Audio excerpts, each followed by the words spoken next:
बिस्मिल्लाहिर्रहमानिर्रहीम। कुल्लू नफ्सिन जायकातुल मौत। मुअज्जिज सामीन व सामियात, असातिज़ा इकराम, दूर दराज से आए हुए मेहमान, मेरे प्यारे भाइयों और बहनों, मैं आप लोगों के सामने एक तकरीर पेश करना चाहता हूँ जिसका उन्वान है मौत से गफलत क्यों।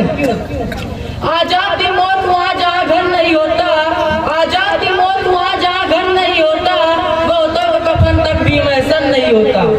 मौत और मौत के बाद आने वाली तमाम बड़ाई कठिन बुराई खौफनाक है, इसलिए सच्चा मोमिन जब भी मौत और कब्र का तस्वर पे जहन में लाता है तो उसके रोंगटे खड़े हो जाते हैं और वो उस खौफनाक से कांप उठता है।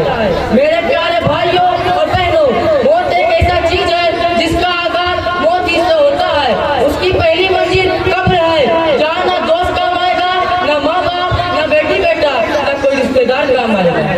फिर उसके बाद आने वाली तमाम मंजिल उससे भी ज्यादा कठिन है। आखिर हम लोग मौत से गाफिल क्यों है? मौत का तस्वुर हमें क्यों नहीं झंझोड़ता? मौत को याद करके गफलत से बेदार क्यों नहीं होते? क्या हमने कभी सोचा है कि जिस तरह हमारे बाप दादा इस दुनिया को छोड़ चुके हैं, हम लोगों को भी दुनिया को अलविदा कहना है।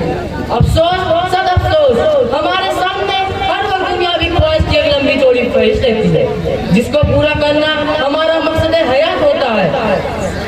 मेरे प्यारे भाइयों, आपने भी अचानक मौत का खबर तो सुना ही होगा, फिर भी हम लोग मौत से गाफिल क्यों हैं? मेरे प्यारे भाइयों, मौत को याद करते रहना ताकि दुनिया में भी खुशी मिले और आखिरत में भी जन्नत मिले और हमारा इस्तिकबाल फरिश्ते करे। अब आखिर में अल्लाह ताला से यही दुआ करता हूँ कि अल्लाह ताला हम सबको इन बातों पर अमल करने की तौफीक दे। आमीन।